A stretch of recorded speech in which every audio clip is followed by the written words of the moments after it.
You are sitting in your apartment or maybe your house. You're scrolling through Zillow. You do this sometimes. It's a fantasy. You look at places in your city, nice places, bigger places, and you do the math. You calculate the mortgage. You calculate the down payment. And then you close the app because the math doesn't work. It never works. You make good money. You're responsible. You save. But the math just doesn't work where you live. Now think about your commute. Think about the traffic you sat in yesterday. Think about the guy who cut you off on the highway. Think about the cost of gas, the wear and tear on your car, the hours of your life you will never get back, just so you can afford to live in a place that's slowly bleeding you dry. You tell yourself it's worth it. You tell yourself you're close to the action. You tell yourself this is where the jobs are, this is where your life is. But have you ever stopped to wonder, what if your life is somewhere else? What if the thing keeping you broke isn't your spending habits or your salary or your investment returns? What if it's your zip code? Here's the thing, we are taught that wealth is built by earning more or spending less. We are taught to optimize our 401k contributions and cut out the avocado toast. And yes, that stuff matters. But there is a lever that most people ignore completely. A lever so powerful that pulling it once can add hundreds of thousands, even millions, to your lifetime net worth. And it doesn't require a promotion. It doesn't require a side hustle. It doesn't require you to become a better investor. It requires you to move. Not to another country necessarily. Not to a bunker in the woods, just over there, 3 zip codes away, across a state line, across a county line. This is the geography of wealth. It's the idea that your location is not just where you live, it's a financial instrument. And if you get it wrong, you are working an extra decade for free. My name is James, and I spend way too much time thinking about the invisible tax burdens that keep smart people from getting rich. If you're someone who feels like you're doing everything right, saving, investing, working hard, but still feel like you're treading water, make sure to hit the subscribe button and give this video a thumbs up if this helps you out. Most people think investing is about picking the right stocks or timing the market. The truth, it's about what you keep, and what you keep is often determined by where you live. I'm building a community at the Frugal Investor * newsletter where we strip away the hype and focus on high-impact, low-cost wealth building. Get your copy, the 15-day blueprint for wealth and financial autonomy, and join a group of like-minded investors who prioritize long-term gains over short-term trends. Link is in the description. Let's start with a story. 2 friends, we'll call them Mike and Dave. Mike and Dave graduate from the same college on the same day. Same degree. Same grades. They both get jobs as software engineers. They both make $80,000 a year to start. They are financially identical. Mike moves to San Francisco because that's where the action is, that's where the tech scene is. He rents a small 1-bedroom apartment for $3,500 a month. He pays California state income tax, 3% at the top brackets, but let's say effective rate around 8% on his income. He pays high sales tax. He pays high gas tax. He pays high everything tax. Dave moves to Austin, Texas. He rents a larger 1-bedroom apartment for $1,500 a month. He pays 0 state income tax. 0. His sales tax is comparable, but his overall cost of living is dramatically lower. Now on paper, they have the same job, same salary, but their financial realities could not be more different. Let's run the math for year 1. Mike in San Francisco. Rent $42,000. State income tax 8% est. $6,400. Higher cost of goods services est, $3,000. Total extra cost versus national average, roughly $51,400 gone. Dave in Austin. Rent $18,000. Estate income tax, $0. Total base cost, $18,000. Mike spends an extra $33,400 just to exist in the same job market. Now you might be thinking, but James, Mike makes more money in San Francisco. The salaries are higher. This is the lie we've all been sold. The salary premium myth. A study by the Economic Policy Institute looked at this extensively. They found that while nominal wages are higher in high-cost cities, the real purchasing power, what you can actually buy with that money, is often lower. In fact, they found that workers in high-cost metros like New York, San Francisco, and Boston often have lower real wages than workers in mid-cost cities once you adjust for the cost of living. But it gets worse, because we're not just talking about spending, we're talking about saving, we're talking about investing. The compound interest of geography. Here's where the math gets really painful. Let's say Mike and Dave both want to save 20% of their income for retirement. Mike, after his insane cost of living, is stretching to save $10,000 a year. Dave, with his lower costs, easily saves $20,000 a year. They both invest in the exact same S&P 500 index fund. They both earn 8% annually. After 30 years, Dave's nest egg is not double Mike's. Because of compound interest, it's exponentially larger. Mike saving $10K a year for 30 years at 8%. $1, $13 million. Dave saving $20K a year for 30 years at 8%. $2, $26 million. Dave is a millionaire. Mike is a millionaire too, technically, but Dave has an extra $1 million for doing the exact same job, for making the exact same career choices. The only difference? Dave moved 3 zip codes away. He crossed a state line. Now here's what most people don't realize. This isn't just about rent and state income tax. This is about the accumulation of assets. The tax arbitrage of equity. Let's talk about the thing nobody considers, the cost of buying assets in a high-cost location. Mike in San Francisco finally saves enough for a down payment. He buys a small condo for $1.2 million. It's not fancy. It's a box. His property taxes are high. His mortgage is massive. Dave in Austin buys a nice house for $400,000. It has a yard, it has space. Now let's say they both sell in 10 years. Let's say the market appreciates 4% annually in both cities. Mike's condo appreciates 4% on $1.2 million. That's $48,000 a year in equity growth. Sounds great, right?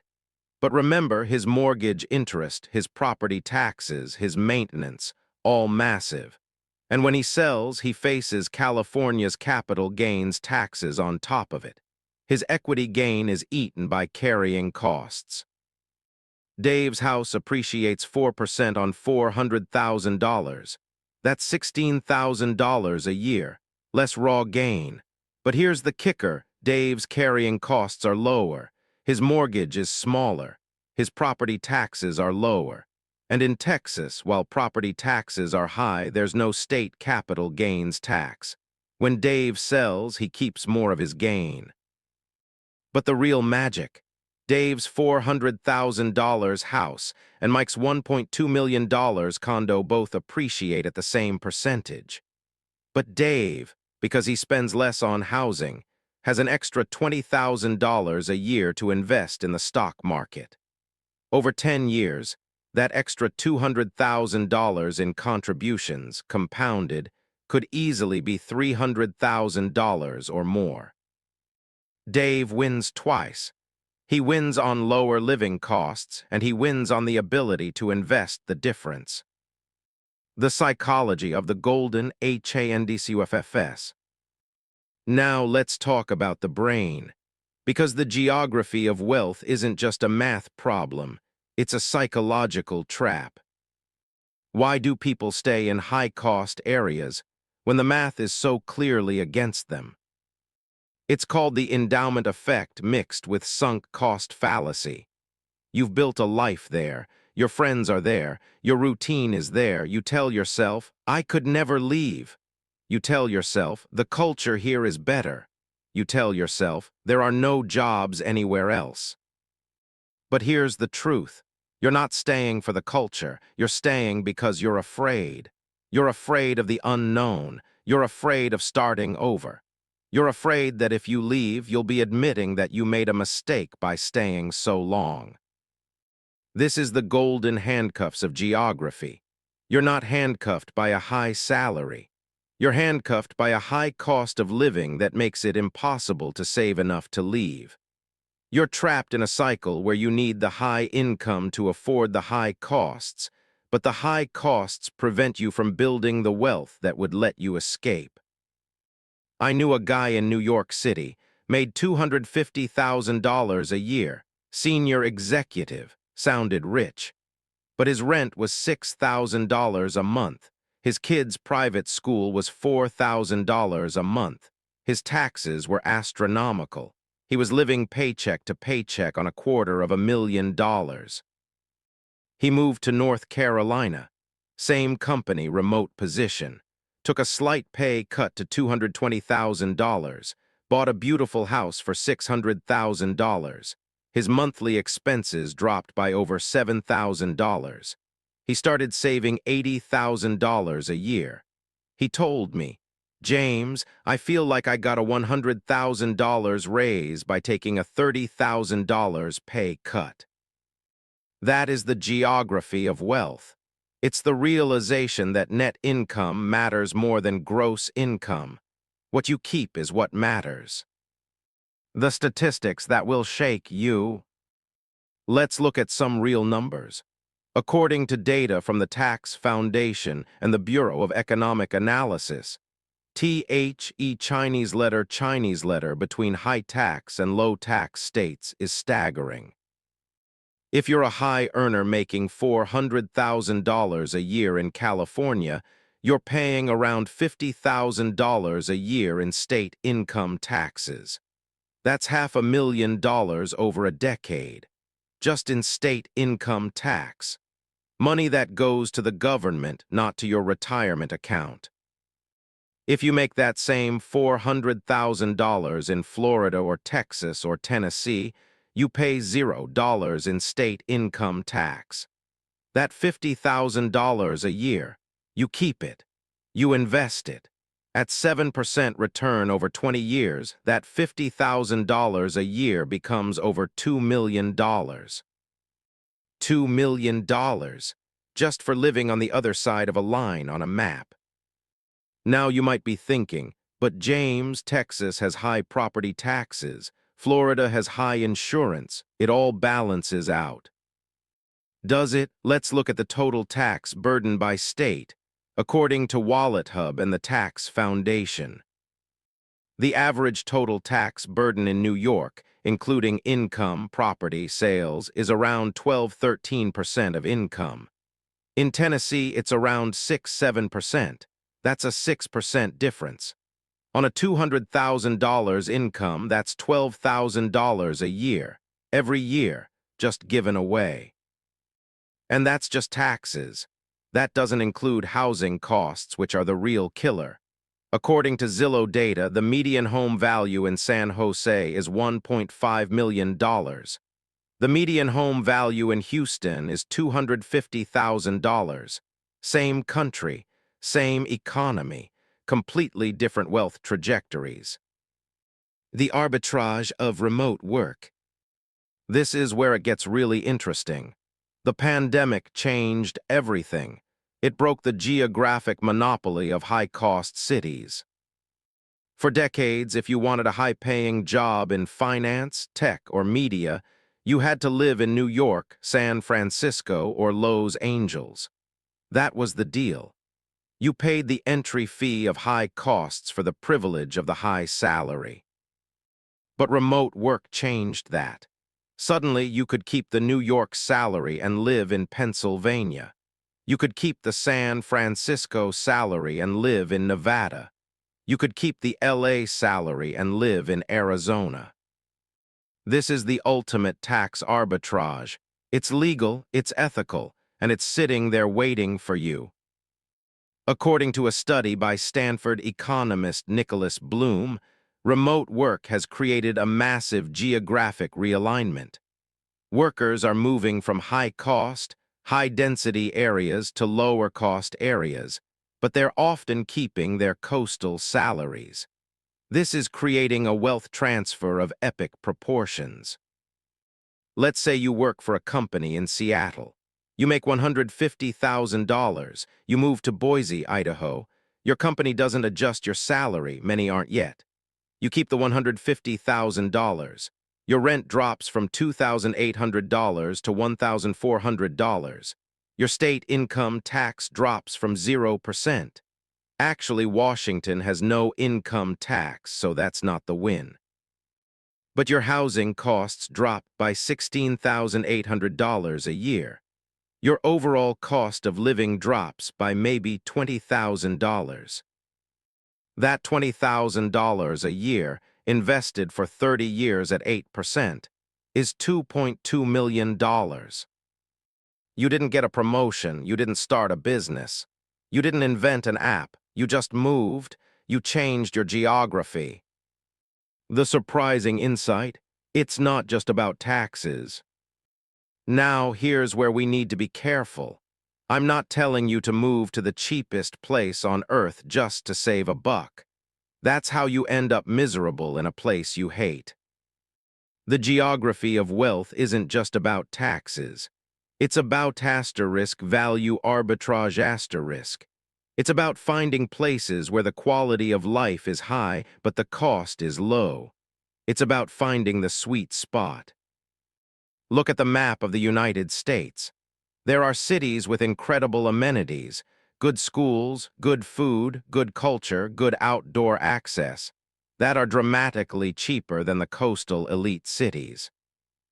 Nashville, Austin, Raleigh-Durham, Charlotte, Boise, Salt Lake City, Des Moines, Omaha, Greenville, South Carolina, these aren't the middle of nowhere. These are thriving, growing cities with their own culture, their own job markets, and their own opportunities. The people moving to these cities aren't sacrificing their careers. They're often advancing them because they're not stressed about money.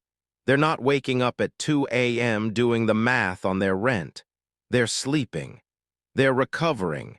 They're showing up to work better. There's a concept in psychology called decision fatigue. Every financial decision you make, should I buy this? Can I afford that? Wears down your cognitive resistance. When you live in a high-cost area, you face hundreds of tiny financial stressors every day. The cost of gas, the cost of lunch, the cost of everything. When you move to a lower-cost area, you remove that friction. You free up mental bandwidth. And that bandwidth can be used to earn more, to invest smarter, to build a better life. The actionable steps, how to do it. Okay, so you're convinced. You're ready to move. You're ready to capture this arbitrage. How do you do it without destroying your career or your happiness? Step 1, the career audit. Before you move, you need to understand your income source. Are you tied to a physical location? If you work in a job that requires you to be in an office 5 days a week, your options are limited. But if you have any flexibility, even 2 days a week remote, you have options. Talk to your employer. Explore a hybrid arrangement. Explore a full remote arrangement. Frame it as a win-win. You'll be happier, more productive, and you'll cost them less in the long run. They might even adjust your salary, but negotiate carefully. If you can't go remote, can you change jobs? Look for companies in lower-cost areas that pay competitive wages. You'd be surprised. There are tech jobs in Omaha. There are finance jobs in Nashville. There are media jobs in Austin. The monopoly is breaking. Step 2, the geographic shortlist. You don't just pick a place on a map. You research. Look at asterisk state income tax, asterisk 0 is best. Florida, Texas, Nevada, Tennessee, Wyoming, South Dakota, Alaska, New Hampshire on wages only. Next best are flat-rate states or low-rate states. Property tax, asterisk this is a big one. Texas has no income tax but high property taxes. That's fine if you own a home, but it's a cost. Factor it in. Housing costs, asterisk compare median home prices and rents to your current location. Be realistic. Don't compare a Manhattan penthouse to a rural shack. Compare apples to apples. Climate and lifestyle, asterisk be honest with yourself. Do you hate the cold? Don't move to Minnesota. Do you hate humidity? Don't move to Houston. You need to actually enjoy living there or the money won't matter. Step 3, the trial run. This is critical. Do not buy a house sight unseen in a city you've never visited. Rent first. Spend a month there on Airbnb if you can. Visit during the worst season. If you're moving to Phoenix, visit in July.